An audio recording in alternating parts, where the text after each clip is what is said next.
Hoje nós vamos falar sobre um tema bastante interessante, né?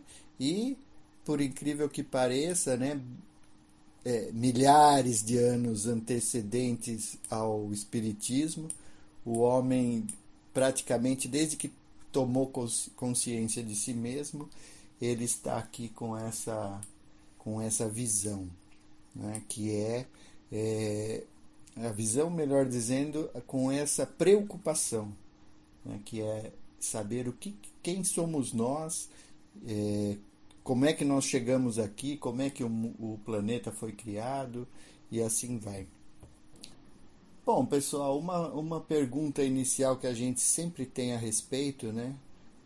O que é a cosmogonia, né? Porque a gente tem muitos termos parecidos que em alguns momentos eles se confundem na prática, né, no popular, e é importante a gente primeiro tentar fazer um pouquinho de diferenciação, mas essa diferenciação aí na prática é até difícil, né, pela própria definição que a gente encontra a respeito dos termos, né. Então a gente vê aí, por exemplo, cosmologia, né, que é uma palavra próxima da cosmogonia, e ela vem do grego e é o estudo da origem, evolução e destino final do universo. Cosmologia física é o estudo científico da origem do universo, suas estruturas, dinâmica em larga escala e seu destino final, bem como as leis científicas que governam essas áreas. Isso é interessante, né? E aí a pergunta é: quem conseguiu ler a apostila para nossa aula? Pegadinha, né? Parece o YouTube, né? Você abre lá, vê no meio, aparece alguém lá chato, fazendo aquelas propagandas. Mas é mais ou menos isso, né? Porque a gente lê a apostila, essa apostila ela é boa, mas tem um tempo, né? Ou seja, ela foi escrita lá há 70 anos atrás, praticamente. Não? Então a gente sempre, como o Kardec já dizia, o Espiritismo necessita ser atualizado. E a gente precisa de tempo em tempo fazer essa atualização também. Então, muitas das coisas que a gente vê na apostila, às vezes, ela no contexto atual do conhecimento evolutivo, elas ficam um pouquinho fora, desatualizadas, né? Mas a gente vai procurar aqui bater um papo a respeito da cosmogonia, abrangendo também questões científicas mais pertinentes ao momento, porque o interessante é a gente ver essa mistura de conhecimentos, né? Então, quando a gente já vai procurar o que quer dizer cosmogonia, né, vem essas definições. O estudo da origem e, às vezes, do desenvolvimento do universo ou do sistema solar em astrofísica, religião e outros campos. Ou seja, na verdade, tudo pode ser cosmogonia, né? Desenvolver um modelo teórico completo tem implicações tanto na filosofia da ciência quanto na epistemologia. Nós vamos ver a palavra já já, epistemologia. Mas agora, o interessante é essa outra definição aqui, ó, que eu encontrei. Cosmogonia é uma ciência cultivada por todos os povos arcaicos. Ou seja, é pura realidade. A gente, desde que existe civilização, que tem algum registro, a gente tem uma definição de como surgiu o universo. Olha como é incrível. E tradicionais se refere ao conhecimento do homem, pequeno cosmos, olha só, e do universo, o homem grande. Ou seja, a cosmogonia, a gente tem muito mais uma visão de que ela se refere à criação do universo. Mas o universo como um todo também contém o homem. E o homem é um ser tão complexo quanto qualquer sistema que a gente conheça. Repete-se de modo unânime, de maneira perene ao longo do tempo, né, da história, essa questão, e do espaço, geografia, ou seja, todo lugar que você vê no planeta tem essa preocupação, descrevendo uma única realidade, a do cosmos. Esta realidade, por outro lado, é a mesma que nós, os contemporâneos, vivemos e habitamos, pois é essencialmente imutável apesar das mutantes formas em que pode ser expressa ou aprendida, já que se mantém perenemente viva. Olha só, pessoal, seja o homem lá de 10 mil anos atrás, ó, não estamos nem falando de 2 mil anos, né? Estamos jogando lá para 10 mil. Porque mesmo que a gente não tenha registros claros, a gente, pelas deduções, a gente chega nessa época para conhecer que desde o homem de Neandertal eles já tinham lá, né? Desde o homem Cro-Magnon das cavernas, eles já tinham uma visão do universo. E isso nos remete, inclusive, ao próprio conhecimento que a gente, pelo menos a maioria, acredito, vieram adquirir durante a escola, né? Quando nós estudamos lá os capelinos e enxergamos o quanto o nosso planeta teve influências externas, né? Por mais que o planeta tenha uma vida própria, desde o zero, né? E nós hoje conhecemos, e muito desse conhecimento que nós temos hoje, ele bate adequadamente com a história religiosa, vamos dizer assim, né? Então você volta na Bíblia, você vê que as fases da Bíblia são as fases de criação do planeta. Você vê que a história que existe, olha que incrível, né? Tem os livros hindus, né? Que tem milhares de deuses, e inicialmente a gente achava, né? Vamos dizer assim, a gente quando pensa em Deus fala assim, é absurdo, porque hoje nós temos uma cultura monoteísta. Então a gente fala, não, é absurdo, como pode ter 1000 deuses? Só que quando Emmanuel, olha só, Emmanuel no livro A Caminho da Luz, ele fala que a criação foi a construção do planeta e a própria vida, ela foi feita por co-criadores, né? Ou seja, ele não fala que Deus fez tudo sozinho. Ele não fala que só Deus que criou tudo isso aqui. Ele fala, não, foi feito o nosso planeta, tudo que a gente conhece aí praticamente, né, no nosso mundinho aqui, foi feito através dos co-criadores. E Jesus é um dos co-criadores. Além disso, outro ponto interessante do Emmanuel é que ele fala assim, no início da vida do planeta, os engenheiros siderais criaram todas as formas estranhas de vidas que nós conhecemos. Então, lá também, no primeiro momento que a gente conhece o nosso planeta, a gente lembra lá para trás, 65 milhões de anos atrás, os dinossauros, não é isso?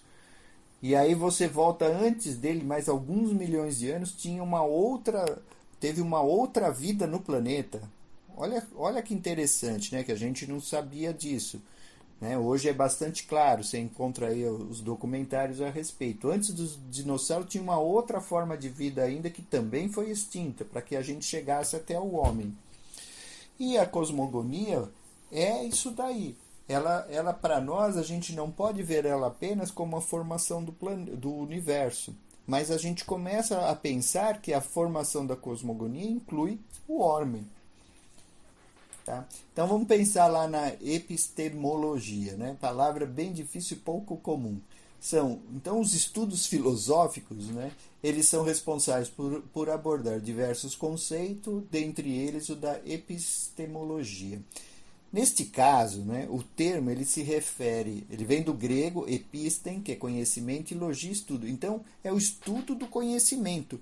Olha que coisa fantástica, né? Hoje quem faz estudo do conhecimento hoje, né? Quando a gente ouve falar nas nossas escolas tradicionais, seja onde for, onde você vê falar disso, né? Isso nos remete novamente ao conhecimento que a gente, vamos dizer assim, deixou muito mais forte aqui na escola de aprendizes, né? Que veio com essa questão de capela.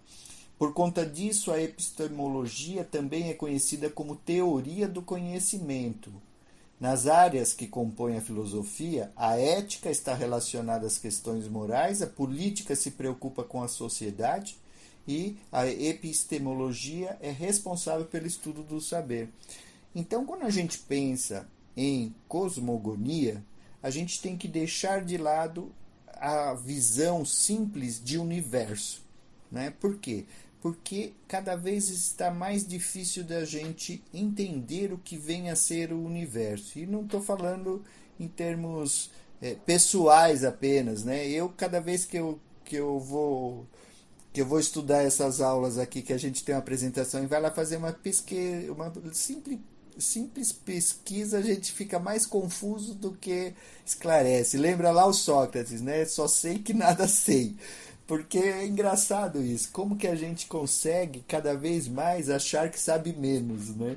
Eu não sei quem já pensou a respeito, mas eu quando pensava no Sócrates, falei, como que ele pode dizer que só sabe que nada sabe? Ele, quanto mais o cara sabe, menos sabe. É isso daí. Somos nós, né? À medida que a gente vai entendendo a relação nossa com a vida, com o universo, com o nosso irmão, né? Pô, cada vez fica mais complexo a coisa, né? Então a gente não pode deixar muito isso daí tomar conta. Agora vejam só, do outro lado a gente tem que pensar como é que o planeta por si só ele vem evoluindo, né? E até tem a ver esse conhecimento, de uma maneira geral, com a própria evolução do ser dentro do planeta, das culturas. Apesar do nosso planeta não ter apenas uma cultura unânime em toda a sua extensão, né? Mas nós temos uma linha, uma espinha dorsal, vamos dizer assim, que é aquela que é praticada, que é mais influente naquele momento da história. Então, lá atrás, quando a gente pensava na época de Aristóteles e Ptolomeu, né, os gregos ainda, eles tinham a visão do geocentrismo, né, da Terra, que é o quê? A Terra como sendo o centro do universo. Essa visão é interessante na questão de que tem tudo a ver com a percepção do homem, né? Quanto nós percebemos ao nosso redor? Nós percebemos ao nosso redor exatamente aquilo que está à frente dos nossos olhos. E já nessa época, então, eles tinham a visão de que, entre aspas, né, ao centro estava a Terra, o Sol girava em torno e que tudo estava funcionando com base nessa estrutura. Por isso o geocentrismo, apesar de parecer para nós hoje bastante limitado, ele tem a ver com o momento do homem, tem a ver com essa situação que vivenciava. Depois, mais para frente, a gente passa a ter, então, o heliocentrismo. O que é o heliocentrismo? Aí o heliocentrismo é colocando-se o Sol como o centro do universo. Como assim, o Sol, o centro do universo? Faz sentido. Já que nós descobrimos que a Terra não é mais o centro e que a gente é que gira em torno do Sol, então o que parece mais razoável nesse momento era que a Terra, que o Sol era o centro do universo, a Terra girava e tudo iria girar, porque não tínhamos mecanismos, né? Agora, quer ver? Vou pôr aqui para vocês uma outra coisa interessante aqui. Todo mundo lembra qual é o modelo do Sol e dos planetas, né? A gente tem o Sol ao centro, né? E temos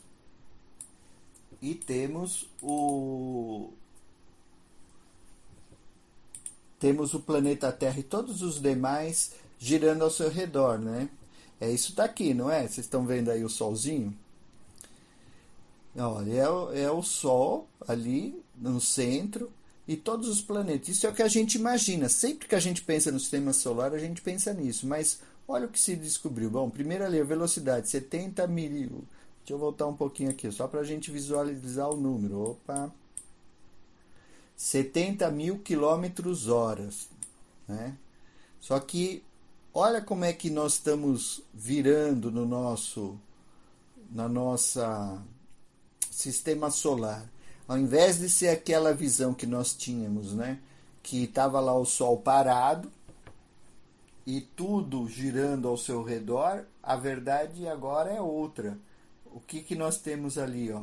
Nós temos o Sol fazendo um movimento aí quase linha reta, né? Vamos para nós aqui, vamos dizer que seja uma linha reta. e um monte de planetinha girando em torno dele, correndo atrás do Sol, né? Olha que coisa mais interessante, né, que eles chamam de vórtex.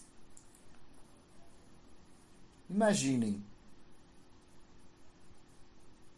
isso começa a fazer uma revolução na nossa cabeça, né? Quando a gente para de pensar, opa, peraí, não é que nós estamos girando aqui parados, como o planeta num local, e estamos agora visualizando uma nova realidade em que o Sol está girando de uma forma, quase uma linha reta, mas ele também não está andando em linha reta, e os planetas estão correndo atrás dele. Olha a mudança que nós já fizemos na nossa visão, né?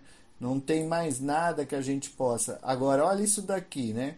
Ao mesmo tempo que esse movimento que tinha, que a gente viu lá no Sol, a gente vê aonde? Na vida, né? Nas plantas. Olha lá, o vórtex está dentro de tudo que está aqui. Tudo que tem vida aqui no planeta praticamente tem o vórtex como... Olha aqui, ó, olha o DNA, né? Olha aí a vida, um caramujo, olha a água. Então vejam, como as coisas modificam, né? Quando a gente pensa em cosmogonia no todo, a gente percebe que até é uma lei universal que a gente vai ver aí daqui a algumas aulas aí, mas tudo que está aqui a gente consegue uma representação no microcosmos, né, que hoje a gente pode pensar como o homem, entre aspas, e no macrocosmos. Alguma dúvida, pessoal? Algum comentário? Então, pessoal, se vocês tiverem alguma dúvida e quiserem mandar, só pedir pro dirigente me encaminhar, tá bom? Que eu respondo depois. Os hindus que tem lá os livros deles, né? Um dos famosos é o Bhagavad Gita, que até para quem conhece o Raul Seixas, né? Fez a música Gita lá baseado no conhecimento deles. Os livros que têm em torno de 5.000 anos, eles já falam coisas que a ciência, 5.000 anos atrás, já está escrito coisas que a ciência foi descobrir há 100 anos. Que é o quê? Eles falam no livro que o universo está em expansão.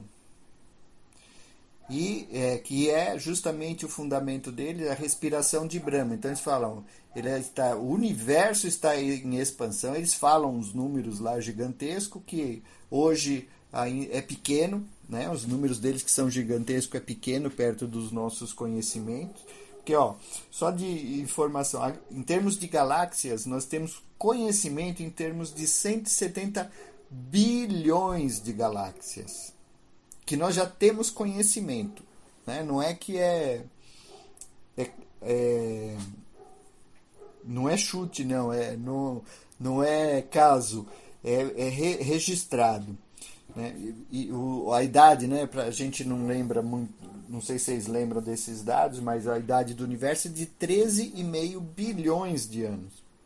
Então veja, esse modelo que está aí, que a gente viu, ele também é um modelo extremamente atual, né? E já descrito lá atrás pelos hindus. E até houve, e ainda, eu não sei se eles chegaram a um acordo, mas havia, há pouco tempo atrás, na verdade assim, a ciência acompanha o conhecimento, a capacidade de conhecimento do homem. Então, pouco tempo atrás, achava-se que o universo era estático. Quem achava que era estático? O Einstein. O Einstein achava que o universo era estático. E outros cientistas não. Aí foi provado que não, que o universo não era estático. E achava-se que o universo estaria em expansão e, em determinado momento, a energia de expansão ia acabar e o universo ia se contrair novamente. Só que isso, na verdade, não acontece. Chegaram à conclusão que não, que ele não vai se contrair, porque isso entraria na mesma regra, né, na mesma lei descrita pelos hindus. Então os hindus falam que em determinado momento era a respiração. Quando expira, respiração de Brahma. Quando Brahma inspira, o universo se expande. E eles dão lá um número de anos. E expira, quando ele expira, se expande. Quando ele inspira, o universo se contrai. Então, estamos chegando em coisas que você fica pensando, como é que poderia 5.000 anos atrás? Então, aí vai reforçar a teoria novamente dos nossos capelinos, né? Bom, aí nós temos um outro lado, né, que são as religiões. Mas antes desse, aí eu vou mostrar agora então uma outra reflexão para nós. Para quem quiser depois dar uma espiada nas imagens, né? Um site ótimo para a gente consultar é o da NASA, tá? Então a NASA tem todas as formas de foto, tudo isso que a gente encontra aqui, tem inúmeras reportagens. Nós vamos assistir um trechinho só desse outro documentário. São realmente muito pequenos. Para termos uma ideia, um único grão de areia contém 22 quintilhões de átomos, ou seja, 22 seguido de 18 zeros.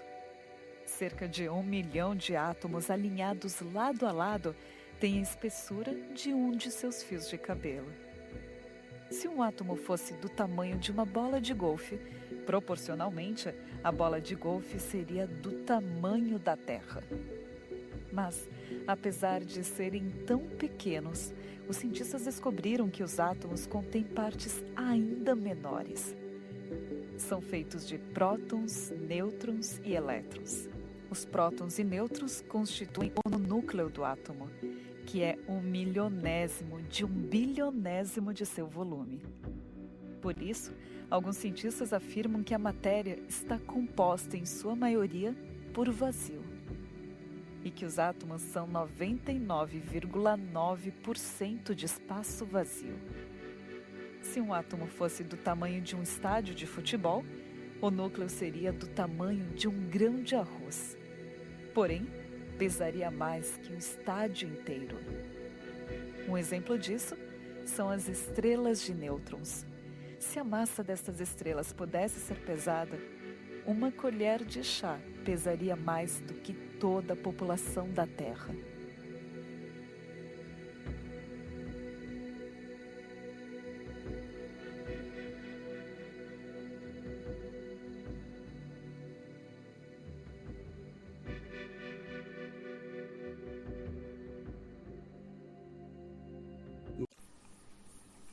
Isso é importante para a nossa reflexão, né?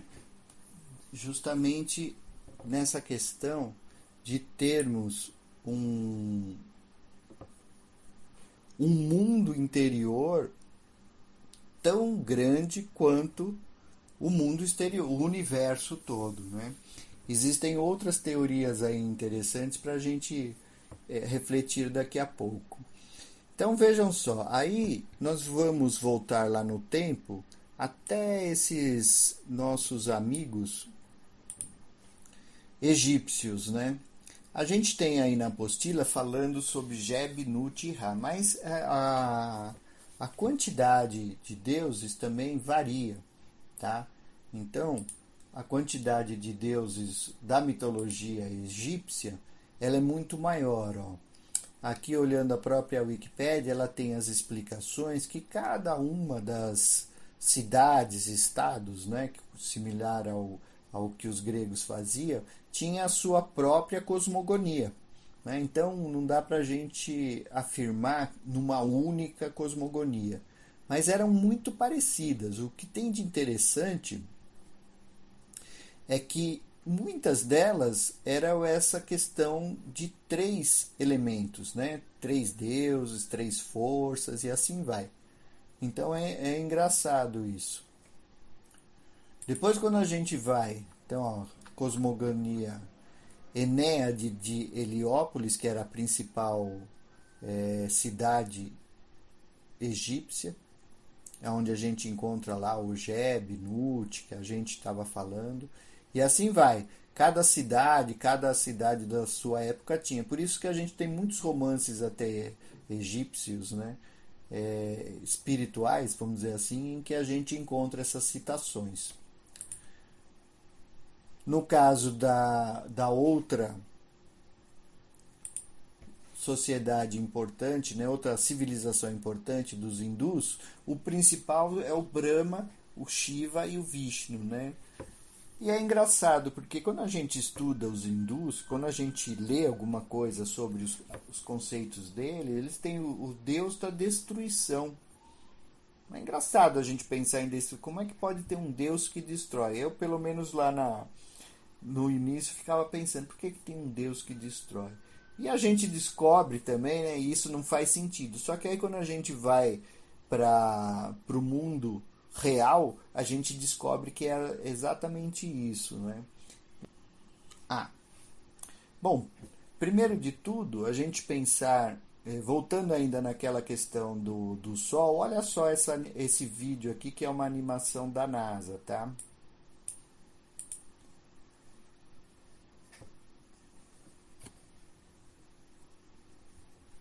Esse não tem áudio, tá, pessoal? O que ele está mostrando aqui? Ele está mostrando o universo, ó, 3,9, 4 bilhões de anos. O que é isso daqui? Isso daqui, ó, é a Via Láctea. Não sei se vocês conseguem visualizar aí o mouse, não. Aqui, ó, essa coluna principal é a Via Láctea. E aqui é Alfa Centauro. Olha só. Alfa Centauro está crescendo, estão vendo? E a nossa Via Láctea está aqui. O que significa isso, pessoal? Ó, em 3,7 bilhões, daqui 3,7 bilhões de anos, é melhor a gente começar a pensar em outra casa. Porque a coisa aqui vai ficar diferente, ó. As duas galáxias vão se cruzar, vão se unir. Mas tem tempo da gente procurar outra casa, né? Ó.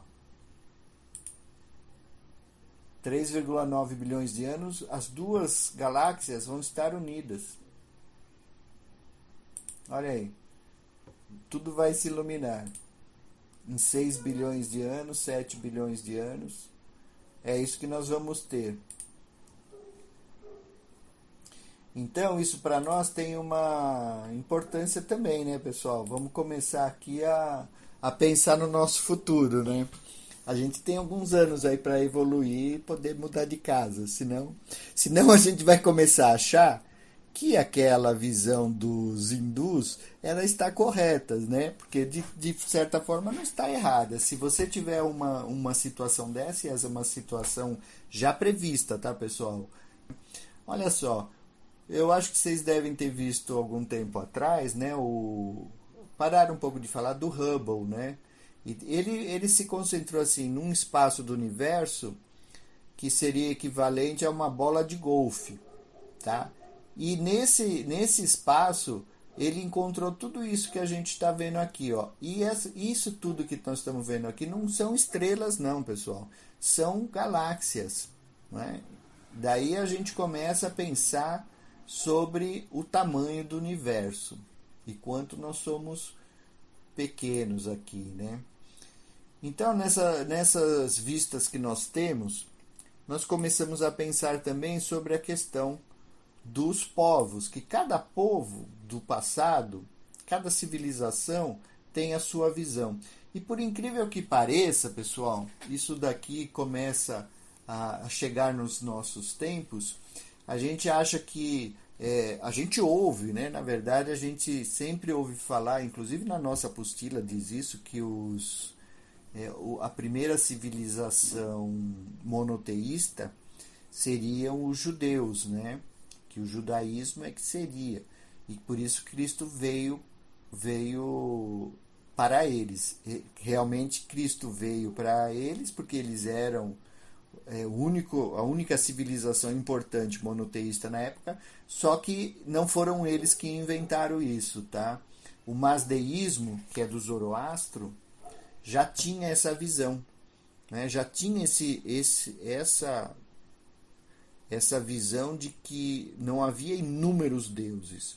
Na verdade, hoje a gente enxerga que os inúmeros deuses que muitas religiões antigas tinham, na verdade eram espíritos que eles conheciam. Provavelmente, até em função da própria mediunidade, que a gente sabe que facilita essas visões, esses espíritos eram vistos com muita facilidade no passado.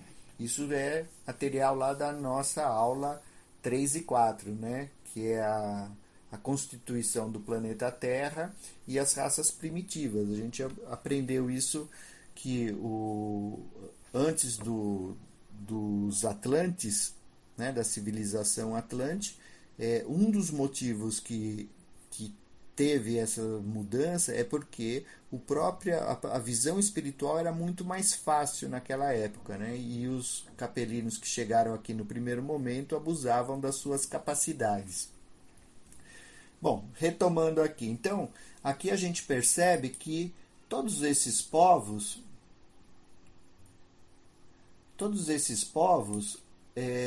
estavam, né, cada um no seu momento, dentro de um contexto, mas todos compartilham a mesma visão. Aí nós vamos também, é claro que todas essas ciências têm um diferencial, esse conhecimento religioso tem a sua importância no momento da própria concepção, né? Aqui o zoroastrismo que a gente tinha falado também, né, que era uma civilização de 1750, entre 1750 e 1000 anos antes de Cristo, tá? E a gente tem, o Armon fala dele, eu não lembro em qual dos livros que ele fala a respeito dos avatares que já tinham vindo antes de Jesus. Bom, de maneira geral, pessoal, quando a gente pensa em cosmogonia, nós não podemos deixar de pensar, então, que cosmogonia não é apenas o ser humano, da maneira que não é apenas o universo em termos de astros, mas também passa a ser, a nossa visão é necessária que a gente inclua o ser humano, porque o ser humano faz parte desse contexto. Quando a gente vê essas questões da matéria, a gente fala assim, pô, mas o que tem a ver eu ver o átomo, né, com a cosmogonia? Tem muito a ver quando a gente começa a perceber que a matéria em si, e isso a ciência já fala isso, né, que a matéria é o quê? Matéria é energia condensada, né? Só que a energia condensada, e isso sempre existiu, por isso que a gente tem a bomba atômica e coisa do gênero. Só que a energia condensada, ela não se condensa simplesmente, é necessário ter algum elemento. Um elemento importante é justamente o quê? O espírito que vai manter. Só para a gente visualizar uma outra informação interessante aqui, ó. Isso daqui fala da teoria da relatividade, que hoje é bastante aceita. É claro que quando a gente escuta falar em é uma explosão, o universo surgiu de uma explosão, aí não faz sentido. Uma explosão espontânea não existe. Explosão espontânea, porque é necessário ter algo que provoque isso. Quem que é que provocou? É Deus. Porque a outra visão que a gente vai carregar por muito tempo, né, de que Deus é como o homem, porque como a Bíblia fala que Deus fez o homem à sua imagem, a gente começa a achar que Deus vai estar num corpo humano, coisa do tipo. Mas não é isso. O que Deus é a inteligência suprema do universo. Nós somos uma inteligência, aí é igual um elétron dentro do universo, né, de pequenininho, mas nós somos realmente a mesma forma que Deus, da mesma maneira que Deus, uma inteligência. Isso daqui, pessoal, é uma representação do universo desde o momento inicial. Então esse pontinho luminoso aqui que seria essa parte mais luminosa, é o momento zero do universo, há 13,7 bilhões de anos atrás. Então, assim, ó, desse pedacinho aqui, ó, até os primeiros 400 milhões de anos, que seria essa linha verde aqui, né? Esse fundo verde. Vamos imaginar se isso daqui fosse um vaso, né? Deitado. O fundo do vaso está aqui, ó. Esse é o primeiro momento em 400 milhões de anos que apareceu a primeira estrela. Primeira estrela. Então, daqui a aqui é quase nada, né? 400 milhões de anos do nada, do zero, né? Até a primeira estrela. E esse desenho que tem aqui, ó, é a expansão do universo. Então, daqui de um ponto zero, ele se expandiu até aqui.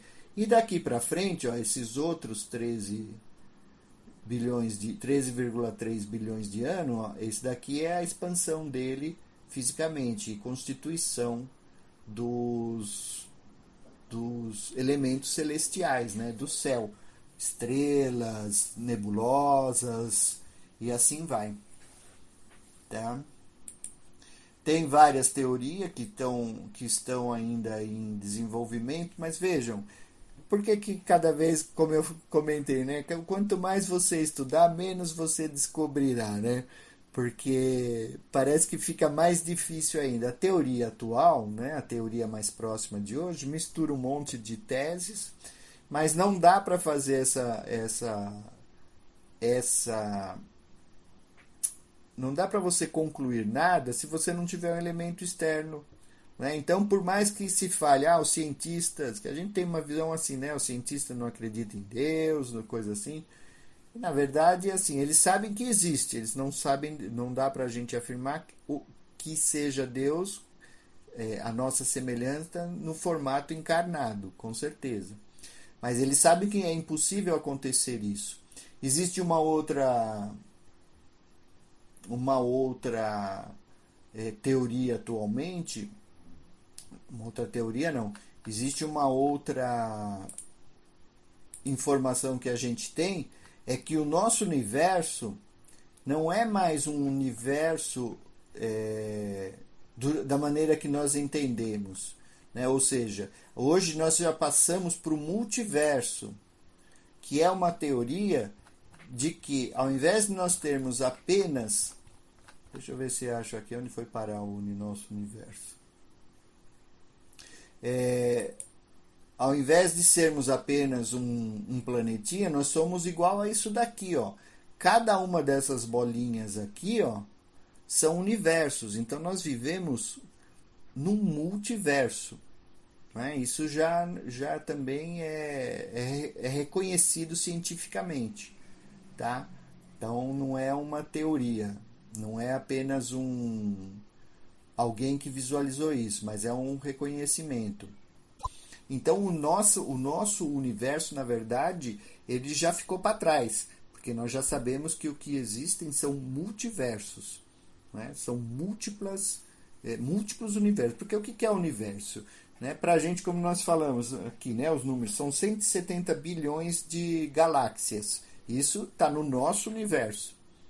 Mas e depois? Acaba? Não dá para ter, então vai começar outra. É muita loucura, pessoal. Por isso que quando a gente vê os cientistas, os caras passam falando sozinho, né? Não é à toa, né? Imagina você guardar tudo isso. Agora, um ponto importante que a gente tem que pensar nessa questão, né? Todas essas religiões que nós vimos no passado tinham a sua concepção. E o Espiritismo? Qual é a concepção do Espiritismo? Alguém arrisca? Alguém sabe? O Espiritismo não tem concepção, né? Ele simplesmente, como o próprio Kardec, e vejam que interessante, né? Naquela definição lá que nós vimos da cosmogonia, quando fala do ser, ele está indo bem, e da própria filosofia, a gente está indo bem no caminho do Kardec, né? Do que o Kardec escreveu. Para nós, o espírito, para o espírita, né? O espírito é eterno, onipresente, onipotente e infinito. Porque não dá para imaginar um Deus finito criando tudo isso que nós temos. Cada vez que nós tivermos que produzir alguma coisa, nós vamos ter que fazer também uma reflexão a respeito dessa produção. Por quê? Nós não criamos nada, nós estamos sendo co-criadores de alguma coisa. Isso é importante que a gente tenha sempre essa ideia, né? O Kardec tem uma frase interessante, né, que a gente não tem nada a descobrir, só a fixar. Porque, no fundo, nós sabemos de tudo isso, nós temos esse conhecimento de alguma forma. Então, o que a gente tem que trazer para nós é que esse conhecimento tem que se transformar em algo palpável, algo que a gente possa tratar no dia a dia. E o Espiritismo, sendo a ponte entre a ciência e a religião, ele traz exatamente esse elo de ligação dos dois que é necessário. Né? Não dá para a gente imaginar toda essa matéria da maneira que nós vimos, seja no macro, né? Seja no micro, que ela exista por si só com tanta harmonia, com tanto equilíbrio, com tanta precisão, se não houver algo que controle isso.